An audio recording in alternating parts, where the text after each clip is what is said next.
Je l'ai vraiment expérimenté dans mon long métrage, même si, en fait, c'est la première fois que je tournais des images puis que je les montais aussi rapidement. Dans la mesure où j'ai tourné des images dans les Antilles, 4-5 mois après, je montais, donc j'étais très au courant de ce que j'avais tourné.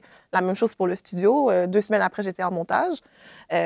Donc, le rapport à la mémoire ou au souvenir de qu'est-ce que j'avais tourné était très étrange pour moi. J'étais comme, oh, on dirait que je suis trop proche, j'ai pas de recul.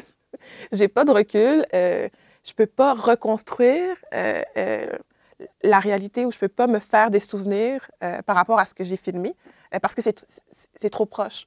Puis, je pense que c'est pour ça que j'ai pas été capable de monter au complet mon long métrage. Parce que j'avais plus de recul, on dirait que j'étais dans le réel ou dans le présent de ce que j'avais filmé. Puis dans ma tête à moi, j'étais comme j'aime pas ça. Donc j'ai comme monté le film en parallèle pour avoir quelqu'un qui n'était pas dans l'histoire, dans ce que je voulais raconter. Oui. Et puis ça m'a permis de terminer parce que je pense pas... Tu avais besoin d'un regard extérieur. Exactement, exactement. Surtout aussi de l'histoire que ça racontait. C'est une histoire personnelle, c'est une histoire de famille.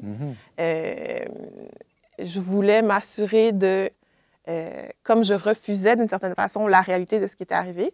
Le film raconte l'histoire de ma cousine qui est décédée à 14 ans dans sa maison aux États-Unis. Donc, je me suis rendu compte que même 12 ans après, je niais cet événement-là.